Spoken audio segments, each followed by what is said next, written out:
최근에 그 일어나는 이야기들 몇 가지만 여쭤볼게요. 시장님하고도 연관이 있어요. 네. 최근에 얼마 전에 이재명 시장님 고소하신 분들, 고발하신 분들 있죠. 그 중에 이제 최교일이라고 이분에 대해서 나를 고소한. 네. 네네. 그 성남 FC 관련해 가지고 그것도 우리 그 소요 방송 젊은이들 방송에서 한번 실드를 한번 해드렸는데. 그랬군요. 그러니까 그 최교일 의원이 지금 현재 여검사 성추행 무마 의혹 바로 그 당사자잖아요. 의혹이 아니라 무마했더만. 네, 그러니까 언론이 왜 이렇게 말하는 거야? 무마 확실. 본인 오리발 이렇게 얘기해야지. 보면은 그런 검사 집단의 그런 식의 어떤 성적인 폭력이 아직도 지금 굉장히 잔존한 모양이더라고요. 분위기 들어보니까. 저는 예를 들면 저도 법조인이잖아요. 그리고 저는 연수원 동기들 선후배들이 뭐 여전히 검찰에도 많이 있고 한데 제가 그 사람들을 이렇게 개인적으로 보면 상상이 안 돼요. 전혀 그럴 사람들이 아니야. 그리고 그런 사람은 없었고.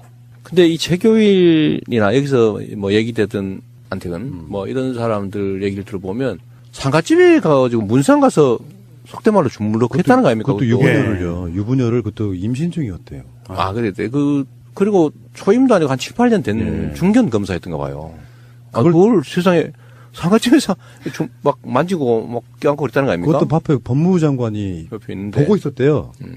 그러니까요. 에이씨. 그래서 저 어제 해당 서검사 와서 인터뷰하면서 막 울고 이러는 거 보니까 그거 얼마나 한이 됐겠어요. 그것도 명색이 검사인데 그런 사람 잡는 직업이잖아요. 그렇죠. 근데 자기가 당했어. 그런데 그거에 대해서 아무 문제의식을 느끼지 않는 거예요. 그리고 그 안모 그 검사가 인권국장이었다면서요. 기침이 나오네. 아니, 그러니까 앞에서는 인권 하는 담당을 하면서 자기가 인권 침해를 막 하고 있는 거죠. 이 권력을 가지고 습관적으로 약자들에게 행사하고 누리고 또 그들의 고통 속에서 희열을 느끼는 그런 사람들이 있는 것 같습니다. 검찰에만 있는 게 아니고 뭐 군대에도 있고 보면 군대에서 여성 부사관, 여성 장교들 성폭행 한 사례가 많잖아요. 보면 동료나 조직원으로 보이는 게 아니라 그 성적 대상으로 보이는 거죠. 군대. 근데 검찰도 그러고. 근데 이 사람들이 또 승승장구한다는 거죠. 그 거세하고 발치 차야 되는 거 아니에요? 법대로 하면 그렇게 해야지. 근데 이제 공소시 저질렀다고 지금 흐지부지 하는데 제가 보니까 그런 짓 한 사람이 계속 그런 똑같은 짓을 해요, 보니까요. 이 최교일 씨를 내가 지금 내가 언론에 소문을 내주려고 그래, 이제. 네. 근데 너 뒤졌어, 이제. 이 양반이 법률 지원단장이라서 난 그 사람 전혀 몰랐습니다. 했던 얘기 또 하고 했던 얘기 또 하는데 제가 분명히 얘기했거든요. 성남 FC도 프로축구단이고 기업인데 광고를 파는 거예요. 스폰이잖아. 예를 들면 메인 가슴 광고. 그렇죠. 이건 한 3, 40억 갑니다. 싸게는 20억. 어깨 광고. 뭐 한 10억에서 20억.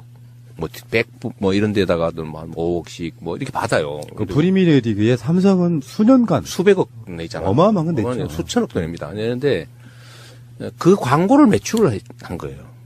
시민구단들이나 프로구단들이 다 그렇게 기업들한테 광고 노출해주고 돈 받고 하잖아요. 그래서 운영하는 건데 이거를 기부를 받았다고 우기는 거예요. 미르 재단처럼 기부받았다고. 미르가 광고해 줬냐고.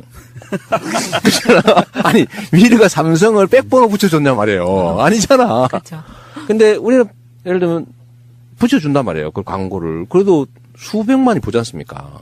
그래도 그렇잖아. 근데 이걸 계속 기부라고 우겨요. 그리고 성남FC는 주인이 성남시민이야. 성남시가 운영하고 있는 구단이에요. 시가 예산을 투자해서 운영하는 곳이에요. 그 미르 구단은 국가 예산을 투입한 국가 기업이 아니잖아. 근데 이거를 계속 같은 거라고 우겨. 이거 말고 얘는 들 게 많죠. 그리고 우리는 공개적으로 다 한 거고. 그리고 광고라고 하는 게 좀 더 시너지를 올리기 위해서 다양한 방법이 있는 겁니다. 예를 들면 기업은 사회공헌 해야 되는데 주빌리 은행 그 모금해가지고 수천억 지금 이제 조 단위로까지 서민들 금융 장기 연체 채무 탕감해 주는데 그 홍보해 주는 게 우리 성남시의 중요한 일이고 내가 그 대표기도 하고 또 성남시에서 뭐 모금해서 많이 탕감도 했는데 전국적으로 확산할 필요가 있다. 그러니까 네이버는 어차피 지역 기여해야 되거든요. 그리고 성남에 들어올 때 지역 기여 약정이 돼 있어요. 성남 시유지를 사서 들어왔거든, 거기가. 시유지를 반을 쪼개서 사고 거기에다가 일종의 혜택을 받고 들어온 기업이에요. 거기 정자역이. 정자역이지. 그러니까 그때 협약서가 있습니다. 그 협약을 일부 이행하는 거죠. 근데 그런데 네이버는 좀 더 공익적인 일을 하고 싶은 거예요. 특정 구단을 후원하는 것보다는 좀 더 생생하다고 좀 그렇고 좀 더 이렇게 기업 이미지 제고에 도움이 되는. 근데 주빌리언이 좋잖아요. 수백만의 서민 장기 연체 채무자를 도와준다. 그리고 우리는 주빌리언을 광고하는 거나 뭐 네이버를 광고하는 관계 없는데 서로 협약해서 주빌리를 해주면 더 좋잖아요. 그래서 3자가 합의한 거예요, 그거를. 이렇게 하자. 그러면 40억을 내는데 39억은 FC가 갖고 1억은 주빌리가 하는데 그렇다고 우리가 1억 받고 메인 광고를 해줄 수는 없잖아. 1억을 받고. 그러니까 이건 금액대로, 메인으로 받은 거죠. 20억을 받은 거지.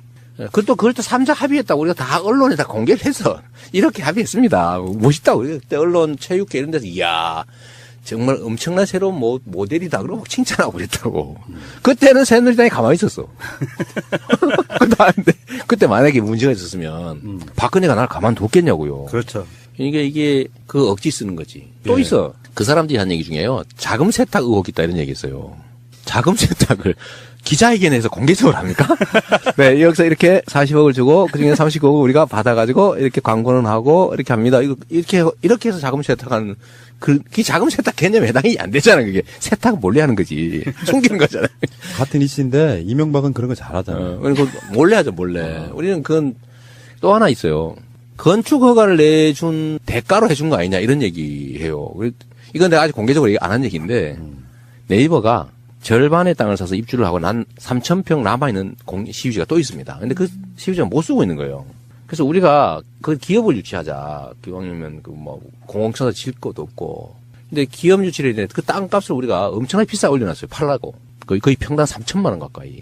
옛날에는 되게 싸게 팔았지. 근데 이번에는 우리가 좀 비싸게 하고 했는데 기업들이 워낙 비싸고 그러니까 잘 안 들어와요. 그래서 우리가 네이버에 너희들 돈도 많고 한데 다른 데 있는 기업들, 관련 기업들 다 모아서 여기다 또 확장해라. 설득을 한 거죠, 우리가. 기업 유치를 한 거야. 그래서 거기가 사준 거야, 쉽게 말하면. 우리는 왜냐면 그때 당시에 이걸 매각해서 빚도 갚아야 됐고, 기업도 유치해야 되고, 빈 땅을 놔두느니. 그럼 일자리도 생기고, 하다못해 세금도 더 늘어나니까, 기업을 유치해야 되잖아요. 그러니까 거기를 기업을 유치하는 조건으로 매각을 했기 때문에, 그 건물 짓는다고 건축허가 신청 들어오면 안 해줍니까? 해줘야 되잖아. 그거는. 그 대지인데, 업무 상업 용지로 매각을 했으니까, 당연히 업무 상업시설 건축허가 신청이 들어오면 해줘야 되고, 안 해주면 손해배상 해줘야 돼요. 그러니까 법률적으로 보면 광고를 안 해줘도 허가는 무조건 해줘야 돼. 이게 어떻게 광고를 해주는 조건으로 허가를 해줬다는 말을 할 수가 있습니까? 근데 이거를 문제는 무식한 국회의원이 했으면 이해해. 무식한 국회의원이 했으면. 그런데 홍준표 변호사잖아. 경남FC 구단주였잖아. 아, 그러네, 진짜. 그러네. 아니 본인도 경남FC 후원, 거기는 광고도 아니고 후원, 그러니까 공짜로 받는. 후원 5억 받았다, 3억 받았다. 이게 맨날 언론에다 사진 찍어서 광고하고 그랬거든요. 근데 우리는 그런 거 한 일 없어. 광고 매출을 한 거예요. 최교일. 법률지원단장, 변호사, 검사 출신이잖아. 다 알고 있는 거예요. 이게 자기들이 한 얘기가 말도 안 되는 소리라는 거 알면서 국민한테 거짓말을 해가지고 이재명이를 공경에 처하게 해보자. 라고 한 건데 제가 그래서 이 사람들한테 하는 얘기입니다. 국민을 그렇게 거짓말에 속아 넘어가는 바보 멍충이로 생각하지 마라. 너네 그러다 망했다. 그러다 탄핵당했다. 그렇지. 그러다 지금 당이 없어지게 생겼는데 지금 니네들 계속 이 짓 하면 진짜 완벽하게 없어진다. 그래서 제가 그걸 보여주려고 그러죠. 국민은 촛불 이전의 국민이 아니고 촛불을 들고 스마트폰으로 무장해서 박근혜 정권을 무너뜨린 위대한 집단 지성체다. 홍준표가 그렇게 해도 먹히지가 않는 게 안 먹혀요. 3, 40년 전하고 환경이 완전히 달라졌잖아요. 말씀하신 대로 스마트폰이나 인터넷을 마음대로 쓸 수 있기 보면 다 때문에 아는데. 그냥 찾으면 나오는데 계속 예전과 같은 방법으로 그렇게 왜곡시키고 공격을 하는 거죠. 이 손바닥으로 하늘을 가리고 있는 거죠. 퇴임 후의 일인데라고 하면서 이재명 1,800억 시민배당 추진 논란. 왜 하냐고요? 이거는 우리 시민들한테 보여줘야 되는 거죠. 저는 여전히 지금도 성남시장이고 올해 사업 기획을 다 해야 되는 사람이고요. 지금 현재 생긴 수익을 어떻게 처리할지에 대한 기본 방침도 정해야 됩니다. 다음에 한 사람 마음대로 해라 그러면 안 되는 거죠. 이거는 5,500억은 사실 제가 시장이 안 됐으면 그냥 민간인하고 정치꾼들 몇씩 나눠 먹었을 거예요. 제가 그걸 뺏었잖아요. 뺏어서 만든 과외 수입이고 그 중에서 1,800억 말고 920억, 2,600억 이거는 공원도 만들고 그 터널 다리 그 길도 만들고 했으니까 1,800억 정도는 우리 시민들한테 직접적으로 혜택을 주자라는 생각을 작년부터 하고 있었어요. 작년 초부터. 그런데 이거를 지금 정하지 않으면 지금 용역도 줘야 되는데 그냥 몰래 할 수는 없잖아요. 그랬으니까 당연히 저는 이 처분 방향은 정해야 된다. 뭐 내가 시장을 계속 할지 뭐 그만둘지야 또 두고 봐야 되겠지만 그냥 계속 하세요. 아니 계속 하는 사람이 많아 성남에는 뭐 하려고 그때 골치 아프게 그런 거 하냐고 성남시장 계속 해달라고 얼마 전에 동사무소 갔더니 웬 할머니 저한테만 매달리는 거예요. 그냥 시장 계속 해주면 안 돼? 아니, 방법이 하나 있어. 성남이 광역시가 되면 경기도지사나 레벨이 같아져요. 레벨이 같아도 그 똑같은 일 할 필요는 없는 거죠. 그런데 제가 보여주고 싶은 거는 18만 원, 뭐 가구당 한 6, 70만 원, 이렇게 뭐 팔자고 치는 돈이겠어요. 그러나 제가 꼭 하나 증명해 보이고 싶은 게 선거 잘하면, 정치 잘하면 자다가도 떡이 생긴다. 그러네. 이걸 보여주는 거예요. 맞아요, 맞아요. 자다가 지금 벼락 많이 맞잖아, 지금 우리가. 이게 잘못 뽑고 사실은 감시 안 하고 방치해놨더니 IMF 오게 만들고 말해요. 그리고 온 국민이 거지 됐잖아요. 자다가 벼락 맞은 거거든? 근데 잘해놨더니 감시 좀 잘했더니 관심 가졌더니 자다 보니까 진짜 떡이 생겼어.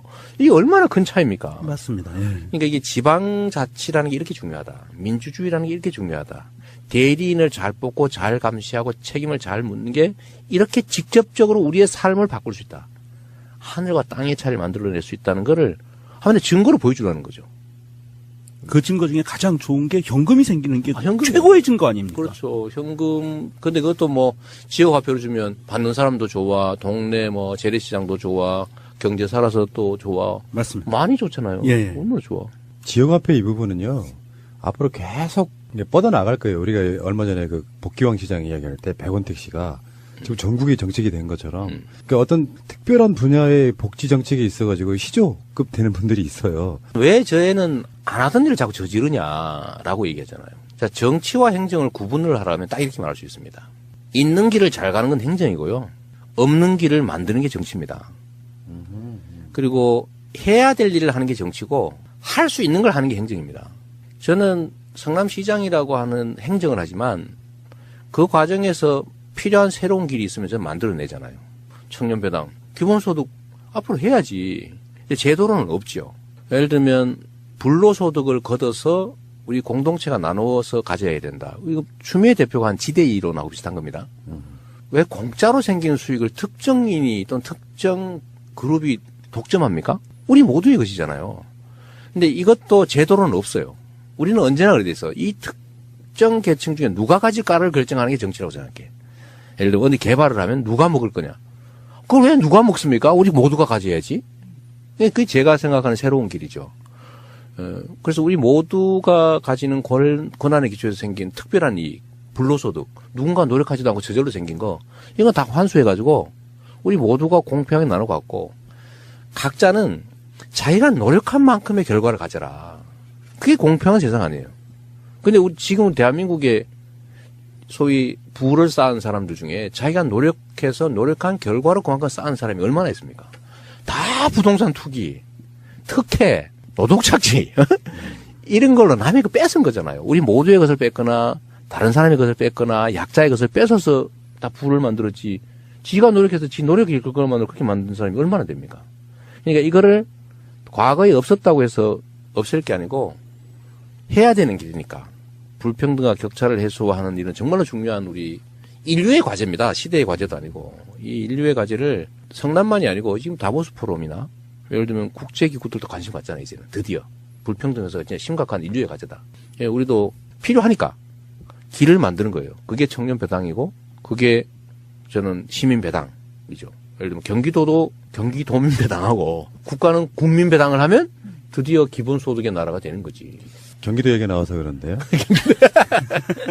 요즘에 그 남경필 지사와의 브로맨스가 대단하시대요. 두 사람만 마치 선거에 출마할 것처럼 지금 압도적으로 구도를 만들어 놓고 있는데 남경필 지사하고 그러다 사랑에 빠지시겠어요? 점점 사랑하게 되는 것 같긴 해요. 재밌었던 게 그 동상이몽 출연하실 때 네. 남경필 지사한테 물었어요. 왜 출마 안 하시냐고. 나는 같이 나갈 사람이 없다고. 그러니까 서로 막 미워하다가 어느 날 갑자기 보면 굉장히 친해져 있는 게 느껴지는데. 거기는 저 불타는 청춘 나가려고 그랬잖아. 아, 그러네. 진짜 싱글들 거기 그거지. 아니, 그거 나가려고 실제 진짜로요? 했다가 촬영 이틀 전에 사고가 나서 아들? 네. 아, 그렇군요. 본인 그러시더라고. 하여튼 저는 남경필 지사하고 일부러 만든 거는 아닌데 뭐 그렇게 된 측면이 있어요. 그리고 또 그걸 즐기는 면도 있죠. 그렇죠. 예, 근데 그게 억지로 만든 건 또 아니고 대중들의 관심이 거기 있으니까요. 예를 들면 현역 광역자치단체장 중에 박 시장 빼고 야권 중에서 제일 인기 좋은 사람입니다. 맞잖아. 이렇게 해석할 수도 있어요. 남경필이 자유한국당으로 복당한 데에는 이재명 시장 영향이 커요. 그럼요. 또 변절하기 싫었어. 그래서 아예 출마 안 할 수도 있는 상태였는데 이재명 시장이 무럭무럭 너무 커버리니까 자유한국당에 대안이 필요한 거. 그래서 그게 끌어당기는 거라고 봐요. 그렇죠. 서로한테 이해관계가 일치한 측면이 있어요. 남지사는 경기도가 또 재밌잖아요. 이 판세를 보면 전국의 광역자치단체는 여권이 이기는 곳은 누가 나가도 다 이겨. 근데 경기도만 아니에요. 경기도는 그런데 압도적 차이가 나. 예를 들어 후보가 누구냐에 따라서 그 여론조사 결과가 천지 차이가 나버립니다. 그러니까 양자구도일 때는 완전히 뒤집히고요. 사자구도일 때는 예를 들면 뭐 심상정이 1등 하기도 하고 막 그래요. 그게 뭐냐면 남지사가 세다는 얘기입니다. 아, 지금 샤이가 많이 있다는 뜻인가요, 또? 샤이도 샤이인데 남지사의 시정 지지율, 도정 지지율이요 60% 여전히 60% 가까이 됩니다. 앞뒤 왔다 갔다 하죠. 야당 중에서 이만한 지지율을 확보한 데가 없어요. 그러니까 여기는 누가 그런 얘기하죠. 이거 제 자랑 같아 좀 말하기 좀 그런데 이재명이가 경기도가 나온다 그래서 저기는 망했다. 아니면 무조건 이기는 건데. 남경필. 남경필. 네. 아. 그런 얘기가 있는 거예요. 근데 그거 얘기 아까 맞는 거죠. 바른당에서도 무조건 1등이었던 거예요. 근데 제가 이제 후보로 서울시로 혹시 가는 기대를 했는지도 모르겠는데 저는 그건 안 한다고 했으니까. 이렇게 하니까 1대1 구도를 안 만들면 가능성이 없어진 거죠. 전혀 안 보이니까 결국 복당했다고 보이시고. 제가 경기도의 뭐 선거 결과를 얘기하긴 좀 그런데 하여튼 경기도가 좀 특수합니다. 인구도 워낙 많은 데다가 1350만이죠. 대한민국의 4분의 1인데 여기가 정말 특이해요. 사람 따라 왔다 갔다 해요. 후보의 당 따라 결론이 나지 않아요. 그 1월달 여론조사 결과 그렇잖아요. 거기에 남경필 지사의 사실 경쟁력이 숨어 있는 겁니다. 그리고 저는 뭐 남지사하고 이제 1대1로 이렇게 뭐 왜냐하면 이제 방송이나 이런 데는 그 시청률이 잘 나오는가 봐. 방송하는 사람들 입장에서 봐도 네. 그런 구도로 싸움을 붙여야 나오거든요. 그러죠. 근데 다른 데는 그럴 만한데 그치 마땅치 않잖아요. 자, 그러면은 진짜 중요한 건요. 나가시면 될 것 같아요. 에이 무슨 소리예요? 아니, 왜 그러냐면 이제 대선 후보로서의 후광도 분명히 있는 거고 워낙에 나는 입지전적인 인물이라고 우리가 이야기 계속 하고 있잖아요. 기초단체장이 대선 후보 되는 경우는 정말 드문 경우잖아요. 없지 처음이죠. 앞으로도 없을지도 모르는데 그 정도로 자기의 어떤 내공이랄까 이런 거를 보여주신 분 입장에서 진짜 중요한 건 내부 경선일 수도 있다. 그렇지 않습니까? 네, 그렇죠. 근데 민주당 주류의 어떤 지원을 받을 수 있느냐라든지 지금 민주당의 당원이 한 160만 된다고 하는데 그 당심을 어떻게 얻느냐라든지 여러 가지 문제 속에서 1번 타자로 나오신 전해철 의원은 내부 경선은 내가 더 통과할 자신 있다 이렇게 말씀을 하시거든요. 뭐 그럴 수도 있죠. 네. 그럴 수도 있고 경선이란 낙관할 일은 아니에요. 그 양기대 시장 또 전해철 의원 또 훌륭한 분들이잖아요. 그런데 저는 그런 건 이제 고려할 필요가 있어요. 선거는 이겨야죠. 선거는 일단 그게 중요하고 내부 경쟁도 예를 들어 당원이 100만 명 그러니까 권리당원 100만 명 이렇게 얘기하는데 경기도만 해도 아마 18만 명 뭐 이렇게 얘기하는 것 같아요. 권리당원이 18만 명 전원 투표 시킬 거거든요. ARS 투표 뭐 이러고 당원 중심 정당인데 투표권 안 주면 안 되죠. 이미 당은 대체적으로 정한 거 아닙니까? 권리당원 전원 투표 50%, 안심번호 여론조사 50%.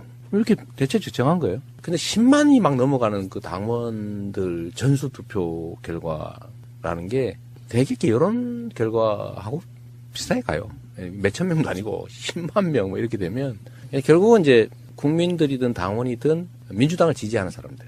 이 사람들이 주축일 텐데 이 사람들은 20년 만에 처음 온 기회잖아요. 20년 전에 한번 이겨보고 16년 동안 졌거든요. 임창열 지사 마지막에 딱 한 번. 처음이자 마지막이었죠. 근데 그 이후로 한 번도 못 이겼는데 경기도를 소위 우리 민주진영이 되찾아오는 것이 소위 문재인 정부 성공에 가장 큰 토대가 됩니다.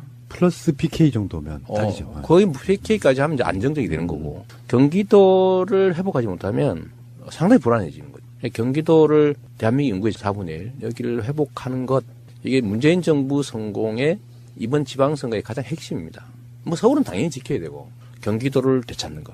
그러니까 그런 점에서도 우리 국민들이나 당원들이 합리적 판단할 거라고 보죠. 그리고 만약 거기서 이재명 아니야, 그럼 뭐 그거 받아들이면 되지 뭐. 아 근데 그럼 경기도지사 나가시려면은 성남시장을 사퇴해야 되는 시점이 있나요? 정확하게? 3월 15일입니다. 3월 15일까지. 네. 그러니까 성남시장 이재명은 사실상 3월 15일까지밖에 못 본다. 자꾸 이게 기정사실을 하려고 하지 마세요. 내가 잘 안 넘어요, 요새. 중간에 바뀔 수도 있어. 성남시장 3선 할래 해버려. 그럼 얼마나 이상해질까 분위기가. 그래서 아까 그 1,800억도 빨리 방침을 정해 놓으려고 하는 거예요. 예.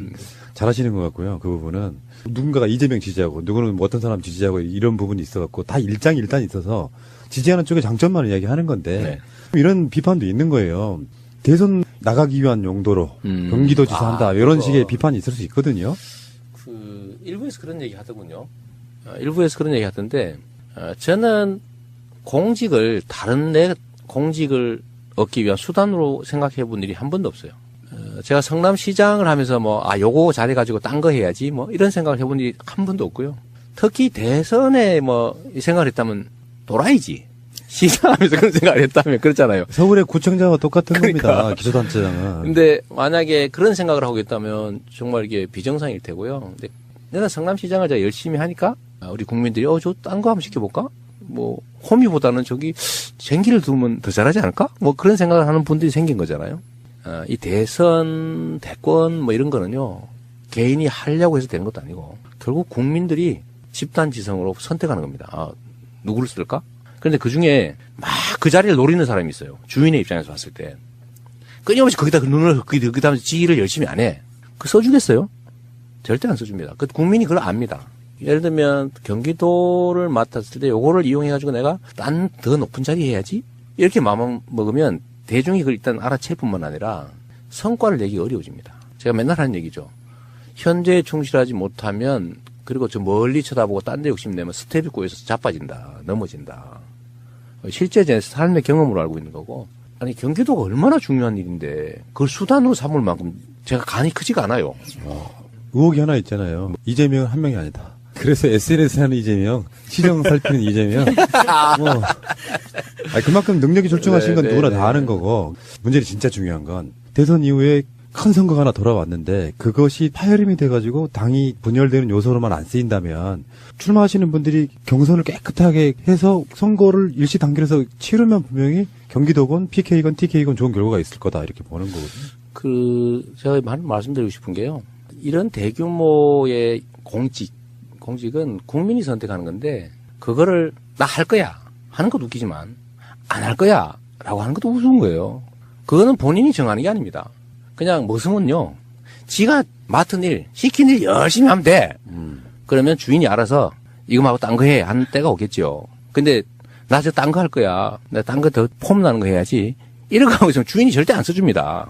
근데 시장님 진짜 궁금한 거 하나 있어요. 네. 그냥 성남시는 단일 대우로 가면 되거든요. 정책 하나 하면. 네.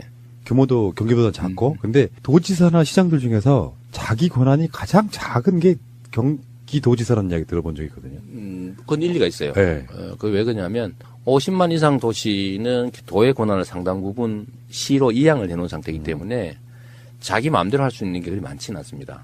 그리고 도는 자기 이름으로 행정을 하는 게 아니고 다 시군을 통해서 하기 때문에 미세한 예를 들면 동네 청소 잘하고 이런 거 하기 어려워요. 그러니까 체감되는 정책을 하기가 어렵죠. 시장은 동네 청소 깨끗하면 왜 이렇게 깨끗해졌지? 그러고 하다못해 동네 축제 행사라도 하면은 그거 재밌네 이런 것도 있는데 도지사는 자기가 하는 일이 아니니까 어렵죠. 시군 간 이해관계를 조정하는 일, 또 예를 들면 도 전체에 일률적으로 필요한 일, 도를 상징하는 일 이런 것들을 해내야 되거든요. 그중에 중요한 게 저는 기본에 충실해야 된다는 거예요. 우리 이 방송 듣는 분도 어떻게 생각할지 모르겠는데 국가의 역할은 기본적으로 생명과 안전을 지켜주는 거고요. 두 번째는 국민을 잘 살게 하는 건데 국가는 삽질을 하지 않습니다. 쉽게 말하면 노동을 하지 않아요. 국민을 잘 살게 하기 위해서 직접적 행위를 할 수가 없습니다. 결국 그 국가 구성원들이 또는 국가가 가진 자원들이 효율을 발휘할 수 있도록 조건을 만들어주는 게 국가가 하는 일이거든요. 그걸 잘하면 잘 사는 나라 되는 거예요. 근데 국가가 농사를 지어서 나눠 줄 수는 없거든. 그건 결국 뭐냐면 공정한 경쟁의 룰을 만들어주는 거예요. 즉 기본에 충실한 나라가 흥하는 나라입니다. 국가가 일자리가 생길 수 있는 환경을 조성하는 거죠. 근데 그게 다 기본에 관한 겁니다. 경쟁을 해도 뭐 효과도 없고 중소기업 해봐야 맨날 뺏기기나 하고 노동을 아무리 열심히 해도 맨날 그냥 손가락 빨고 야근, 특근, 잔업 맨날 해도 먹고 살기 죽도록 어렵고 이런 나라에서 무슨 희망이 있겠어요? 그러니까 그런 기본을 튼실하게 갖추는 거. 이게 이제 광역자치단체가 할 일 같습니다. 근데 그런 면에서 보면 오히려 그러니까 상대적으로 적은 게 맞아요. 시장은 지가 다 할 수 있거든. 그러니까. 근데 돈은 시군을 통해서 해야 돼. 재미는 좀 덜 할 것 같아요. 재미는 덜하죠. 아. 재미는 덜한데 분명히 총량으로서의 역할은 큽니다. 이재명 시장의 단점 하나 말씀드려볼까요? 너무 똑똑해요. 그러니까 인터뷰할 때 불편해. 그러니까 잠깐 쉬는 틈을 안 줘. 언제 치고 들어갈 때지 모르겠어. 노는 얘기 하나 해줄게 그러면. 네. 성남시가 돈이 많아서 그 복지 정책 많이 한다 이런 얘기 있잖아. 이것도 일종의 프레임인데 자 예를 하나 들어볼게요. 고등학생들한테 교복 주는 거 이게 돈 많아서 하는 것 같이 생각되지만 전혀 아닙니다. 30만 원이거든요. 근데 학생이 최대 8,000명이에요. 10,000명 채워가면 30억이죠. 시민 1인당 얼마예요? 100만 명이니까 3,000원입니까? 그렇죠. 예. 1인당 3,000원이죠. 1인당 3,000원. 만약에 제가 어디라고는 안 하고 어디 군 하나 군 예를 들면 인구 7만 되는 군이 있다고 쳐보세요. 거기에 예산이 보통 3, 4천억 됩니다. 정부에서 주는 예산이 있거든요. 거기에 고등학교 입학생 몇 명 될 것 같아요? 500명. 500명밖에 안 됩니다. 그러면 1억 5천이면 돼요. 4천억 중에 1억 5천 못 만듭니까? 비율로 따지면 훨씬 더 적어요. 1인당 예산은. 예를 들면 청년배당내 그 얘기 되었는데 성남 100억 들거든요. 24세한테 100만 원씩 주느라고. 10,000명이니까. 그럼 아까 7만 되는 군에 24세 청년 몇 명 되겠어요? 그거 없잖아 시골이니까. 한 400명 되겠지. 그럼 4억이에요 4억. 4천억 중에 4억 얼마입니까? 0.1%입니다. 그럼 산후조리비 우리 50만 원씩 주는데 성남이 한 8,000명 정도 하니까 40억 정도 들죠. 근데 그 동네는 몇 명 낳겠어요? 300명도 안 나요. 100명도 안 될 것 같은데. 300명 쳐주면 그 1억 5천이야. 4천억 예상 중에서 1억 5천 없네 이거죠. 그러니까 이게 결국 마음 문제입니다. 근데 그런 건 예를 들면 도 단위에서 시행하기 너무 쉽지. 그러네요. 도에서 예를 들면 예산 부담 절반 해주고 시군이 절반 하라 그러면 그럼 거의 예산 안 들고 하는 거죠. 생각보다 복지 정책이 돈등이 아닙니다. 세력으로만 봐도 경기도라고 하는 상징적 서울을 둘러싸고 있는 뭐 최근에 남경필 지사가 뭐 서울하고 경기도를 한몸으로 묶는 뭐 정책 이런 것도 지향하고 있던데. 근데 그 진짜 그 얘기도 하나 해야 돼. 네. 광역 서울도로 경기도를 서울에 편입하자 그거 아닙니까? 근데 첫째로는 경기도의 자긍심에 관한 문제입니다. 경기도는 경기도 이름을 쓴 지가 1000년이에요. 1000년 고도입니다.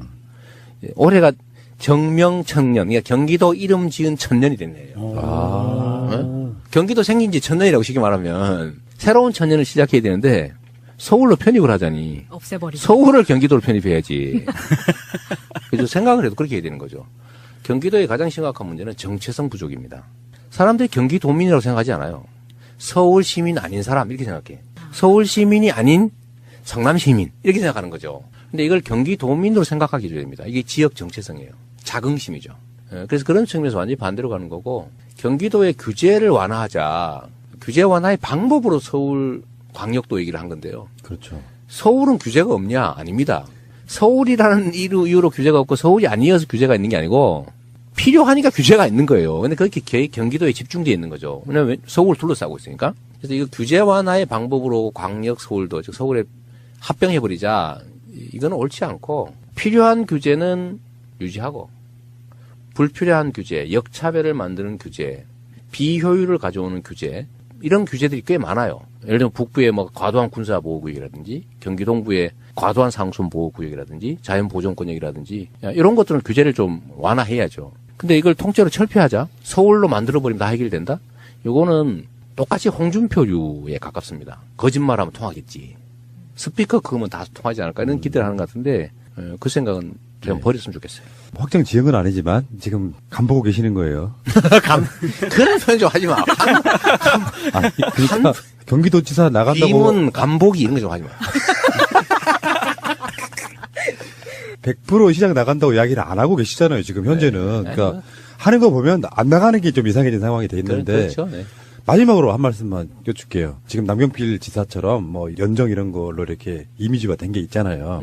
내가 경기도지사가 되면 이거 하나만큼은 꼭 하고 싶다 하는 거. 사람들은 돈을 많이 벌기를 원하는 게 아니고요. 잘 살기를 바라는 겁니다. 잘 살기를 바라는 그 수단이 하나로 돈을 바라죠. 경제 성장도 그렇고 지역 발전도 그런데 예를 들면 경기도에서 경기도민이 잘 사는 방법은 뭘까?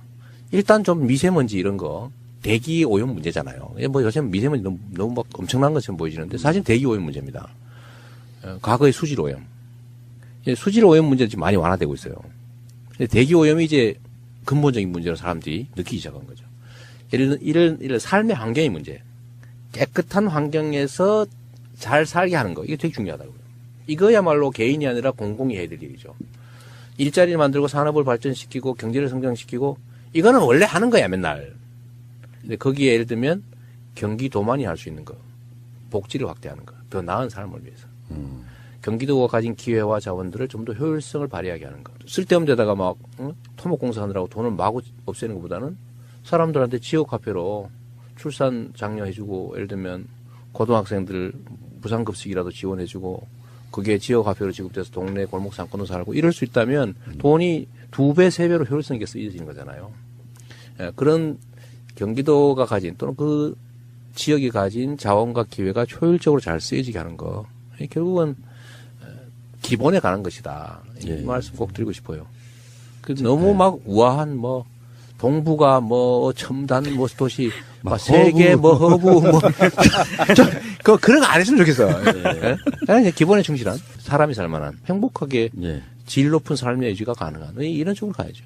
자, 그 방송 들으시는 분들이 시간적으로 부족하다. 그거는 원래 정규 방송이 있는 시간대 바로 앞에다가 성남시에서 이것밖에 시간이 없다. 난 그래서 내 책임은 아니고요.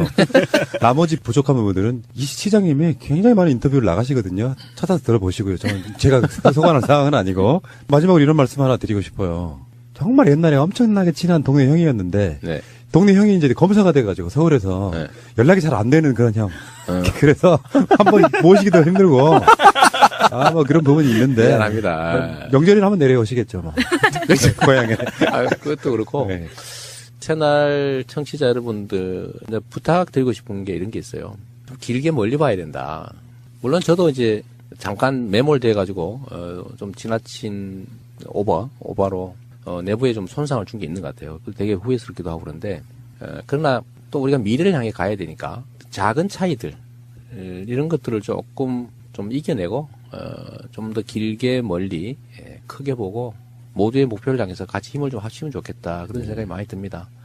우리 사회가 과거보다 돈이 없는 것도 아니고 기술이 부족한 것도 아니고 사람들이 교육을 덜 받은 것도 아니고 분명히 기회요인이 더 많은 사회예요. 과거에 비해서. 그런데 과거보다도 더 많은 사람들이 더 좌절하고 있거든요. 이유는 단순합니다. 우리가 가진 역량과 기회들을 특정 소수가 과도하게 많이 가지고 있고 경쟁의 룰이 매우 불공정하고 또 거기서 생긴 엄청난 격차들이 사람들로 하여금 아예 희망을 잃게 하잖아요. 근데 이런 사회를 극복하려면 엄청난 에너지가 필요합니다. 우리가 촛불을 들고 박근혜 정권을 내쫓을 때 얼마나 많은 에너지가 소요됐어요. 그러니까 앞으로 우리가 해야 될 격차를 해소하고 공정한 사회로 합리적인 사회로 만드는 일도 엄청난 에너지가 필요합니다. 그런데 좋은 측면과 나쁜 측면이 있죠. 좋은 측면은 우리가 한번 이겨봤다는 거예요. 총칼을 들지 않고도 촛불만 들고도 거대한 적폐 세력의 머리를 우리가 떼내냈잖아요. 이제 몸통이 남아있어서 파내야 되지만 그런 측면에서 우리는 승리의 경험이 있는 거예요. 앞으로도 우리가 의지를 갖고 함께 행동하면 만들 수 있다. 이런 희망이 있는 거고 또 하나는 이런 엄청난 에너지가 투여되지 않으면 바뀌지 않는다는 거예요. 지금 바로 반격하고 있잖아요. 저 사람들 신났다고 지금 도망가다가 지금 되돌아서 막 반격하고 있어요. 제가 이럴 때 우리가 어떤 태도를 취해야 되느냐. 우리가 단결해야죠. 전투는 끝나지 않았어요. 아직도 싸움은 끝나지 않아서 계속 싸워야 되는데 거기서 제일 중요한 요소는 우리의 단결이죠. 힘을 모으는 거예요. 서로 믿어주는 거죠. 그리고 적에 대해서 상대에 대해서 두려워하지 말아야 됩니다. 저는 홍준표나 뭐 최교일이나 이 사람들이 쏘는 총을 물총이라고 생각해요. 물총인데 맞아도 아무것도 아니야 사실은 맞닥뜨리면. 근데 그걸 두려워하잖아요. 저거 맞으면 우리 죽는지도 모른다. 이 생각을 하고 피하지 않습니까? 저게 엄청난 무기가 되는 거예요. 그렇죠. 공포심. 네, 공포심이죠. 그래서 이 상대의 저항이라고 하는 게 실제로는 별거 아니다. 왜냐하면 그게 진리에도 어긋나고 상식에도 어긋나고 정의에도 어긋나는 잘못된 거니까. 그런데 왜 그들이 힘을 얻냐? 우리가 외면하기 때문이죠. 두려워하기 때문에 그런 거예요. 그래서 우리가 두려워하지 않고 외면하지 않고 우리가 힘을 합쳐서 맞닥뜨려서 대응하면 우리가 원하는 나라, 저는 그 나라에 갈 수 있다고 봐요. 제가 말하는 나라, 정치적으로 보면 지금은 부패하고 무능하고 부정의한 집단하고 좀 그래도 정상적인 좀 생활이 가능한 사회 만들자고 하는 이 상식적인 집단의 투쟁 단계라고 봅니다. 근데 그 사람들이 보수라고 그러고 우리는 진보로 몰리잖아요. 저는 몰린다고 보거든요. 우리 진보 아니에요. 우리 예를 들면 민주당 정도는 대개 중도 보수 정도라고 봐야 되는데 이제 저 사람들, 그냥 가짜 보수들, 적폐 세력들이 완전히 청산되고 나면 그 다음에 이제 새로운 장이 열리죠. 소위 제대로 된 보수, 정상적 보수, 제대로 된 진보 진영이 경쟁하는 관계가 올 겁니다. 그럴 때는 과거에는 쟤네들은 나쁜 길로, 나쁜 쪽으로 가자고 했고 우리는 좋은 쪽으로 가자고 하니까 타협의 여지가 없어요. 싸워야 돼. 나쁜 쪽으로 안 가려면.